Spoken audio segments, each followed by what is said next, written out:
Okay, si Louie na naman po ito ng investinginphilippines.com, and today I'll be talking about part 2 of emergency funds. Medyo manong like, pagpasensya nyo na. Ayun, the last time, meron akong friend na nag-complain kasi maingay daw, but now, gabi na and try to close all windows. At kahit pa paano, hindi siya mainit, so I'll try my best to do this quickly as possible.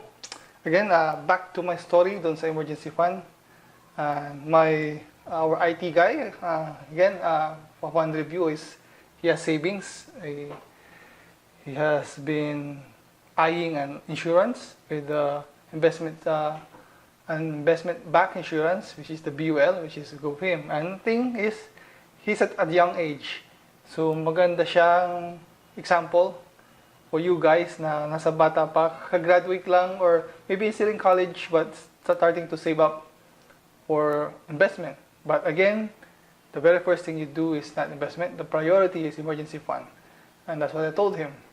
And sabi ko sa kanya is dapat siyang mag-set aside ng money for that, so that emergencies which you don't know when will it come, meron siyang pang huhugutin anytime. And that's it. That's my story and the good example. And as sabi ko nga doon is emergency fund is priority. Emergency fund is really for emergencies. So if you expended your credit card and you have to pay, bear in mind that you know that you expended, so it's not an emergency. We should have set aside money for that, to pay for that. And the thing is, when you save it, sabi ko nga is 6 months times your salary, medyo malaki yung unang yun ang set trap. So how do you save for it? Yan ang tanong eh. How do you save for that emergency fund? Again, I have a list now para mas madali. The very first that you have to do is to, it's like anyone else. You have to check your budget. Ito lang yung salary mo. Ito yung expense mo ngayon. So in order to squeeze that emergency fund, you have to check your budget. You have to review your budget. You have to check kung ano yung pinagkagastusan mo now, and then see to it na the usual stuff, is it a need or a want? So you have to categorize things and start taking out things na unnecessary. Kung want siya, pwede siya i-forgo, then you can put those wants, instead of buying it, those wants, or spending for those wants, dapat nilalagay mo muna siya sa iyong emergency fund. Another thing to do is, common now, and also in my past blog, yung 52-week challenge. Hi, this is maraming mga nakikiuso. It's good, but you can use that as the goal to save up for your emergency fund. So for 52 weeks, magsaset ka ng money for emergency fund. So use that as your goal to achieve it. Then, next one is, if you're that type of person na may bisyo, let's say you smoke a stick or 2 stick every afternoon sa office, or maybe you're the one type of guy who always have coffee break sa 7-Eleven, or maybe sa social, sa Starbucks. Instead of shelling out money for your bisyo, your coffee, or whatever, you can stop that bisyo and put it in emergency fund. So that way you're shooting 2 birds with 1 stone. So you can set aside money and stop your bisyo. If you smoke a pack a day, that is the whole day. I don't know how much a pack, I don't smoke. So you can save that amount instead of buying cigarettes or buying whatever, or your fix. You can set it aside and put it in your savings fund. Your emergency fund, rather. And what else? What can you do? How to save for that? So to save, what else? What can you do? Let me check my list. Anyway, these are examples only that you can choose. So I hope it will guide you more and inspire you to do more para makapag-ipon. Kasi emergency fund is a priority. Then the usual advice is to delay gratification. If you're the type of guy na hindi mapakali kapag may nakitang bagong shoes, may nakitang sale, nakitang instead of going that way, instead nagagastos ka, also, let's say you see sale sapatos, dati siyang 1.5, naging 1.2. So, tendency is you're gonna buy because that's your thing. You want to be gratified. So, instead of buying 1-2 shoes, why don't you set it aside? Again, first, prioritize your emergency fund. Pag nabuo na, then you can buy. Who knows? Pagkatapos ng ilang buwan o taon, maybe, saka mo nabuo yung is magsisale uli the same shoes. Now, it's 500 pesos. So, you save more, di ba? Or maybe a trip to Batanes, trip to El Nido, seed sale, maybe a cheap accommodation, nakita mo. Magkano ba yun? Then, instead of getting it now, delay it. And instead of using the money somewhere else, put that money that you were supposed to spend to the emergency fund. For now, who knows? Mas mapabilis kang mabuo yung 6 months times your salary in expected mo in 1 year maging sa 5 months. So, after that, you're free to use your money, any free money, and you can spend that, maybe go somewhere else. Baka mas magandang trip ang ispatan mo. Maybe island hopping from Sikihor and neighboring islands, di ba? Who knows? Di ba? And one more is to, in case you're the type of guy who put regularly for emergency. So, you decided, you made the budget, then you decided that you're gonna put 1,000 every payday emergency fund. Tendencies are maybe sometimes Christmas, meron kang call this gift from your ninong kahit matanda ka na. Or maybe you won in the lottery, nalo ka sa loto. Why don't you put that first emergency fund? That way, buo na siya, hindi mo na siya isipin. So, that's there. So, the rest you can spend. So, advice is if you have extra income, like maybe a raise, a salary, instead of spending that, kasi sabi mo, you deserve this. So, you first deserve your emergency fund to be complete. If the faster you make it, the faster you can start investing, and the faster you can enjoy the rest of your money. So, yun.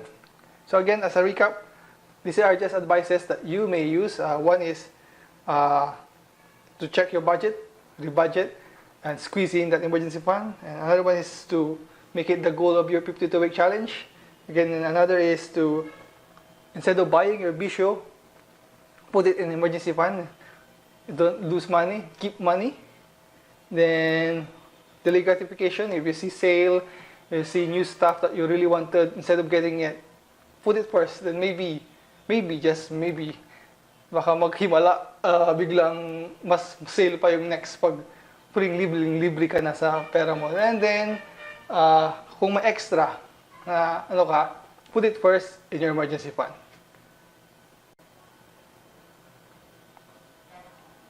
Now, those are the ways at pwede mong gawin para makapag-save para sa emergency fund. But, what keeps you from saving from that for your emergency fund? Siyempre, may mga, kung may mga pro ang mga bagay, may mga cons. May mga kontra sa'yo. So, what one is that, one thing is people say is, you're like insurance. The most thing people will say, bakit di sila kumukuha insurance is, bata pa ako, I'm too young yet. So, hindi sila nagtatabing for emergencies. And, kaya nga siya sa emergency, it will happen anytime. Nobody knows. So, the best way to prepare for it is to really prepare earlier before it happens. An emergency fund acts that way. Yun ang purpose ng emergency fund. You don't know what will happen. You don't know kung anong mangyayari may mamaya. And you might need money to support your hospitalization or anything. And if you don't have that, kakamot ka naman sa ulo. So, better be safe than sorry later. Tama ba? I don't know. Again, so that's one of the reasons why people don't do save. Is yun nga is, I'm too young. I don't think so.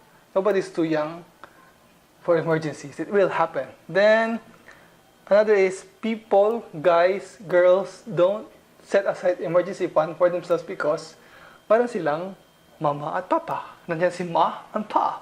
So, every time there's an emergency, somebody will save them. And usually, it's, especially sa Pinas, is atin sa culture is, our parents are there to save us from our mistakes is our emergencies. So, that's what keep us because lagi tayong nakadepende and they're there.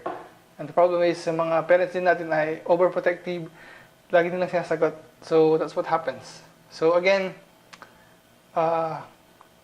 be old enough to stand up for yourself.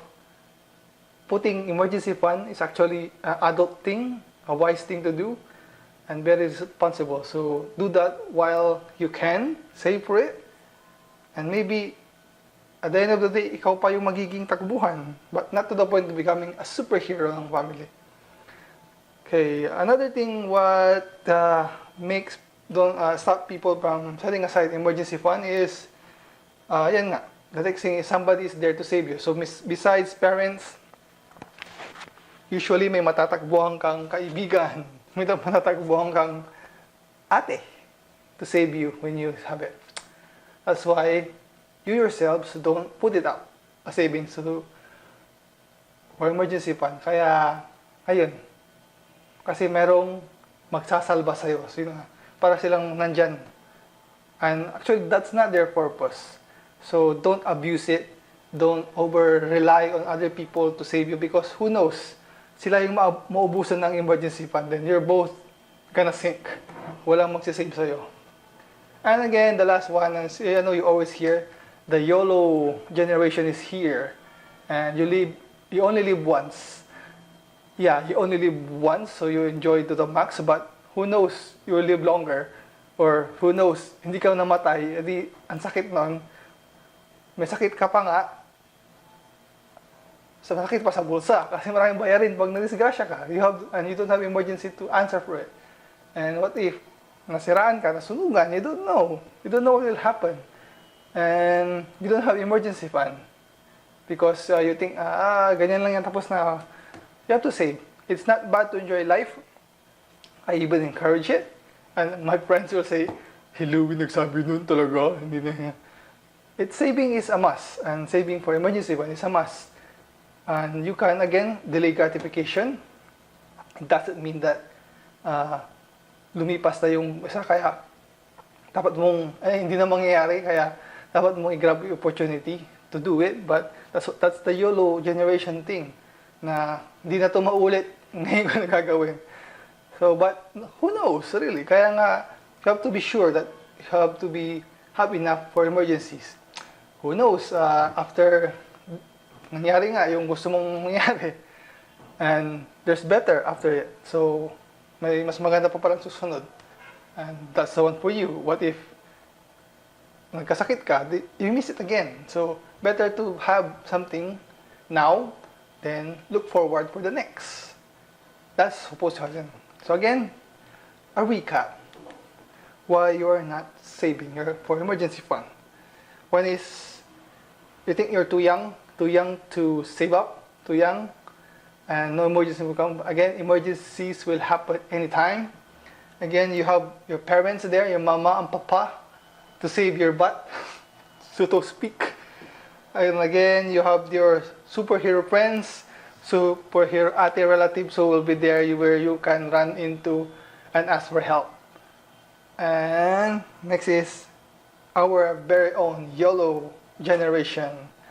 You live only once. Yes, it's not bad to enjoy, but it's better to enjoy when you're sure that you have something to get when something bad happens. So again, prioritize your emergency fund. Suggestion is 6 months times your salary, kung pwede. Or, if you know your expenses, your basic expenses, 6 months of that times 6. 6 months of that.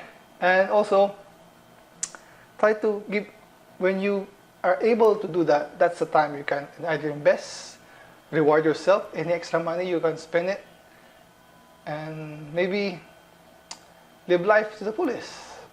Again, this is Louie from investingphilippines.com, and don't forget to subscribe. Saan ba? Dito. Subscribe, spread, share it in your social media. Watch this, like, to increase my rank, like. And that will help me in spreading financial literacy and financial awareness. Again, this is Louie from investingphilippines.com. See you on the next vlog.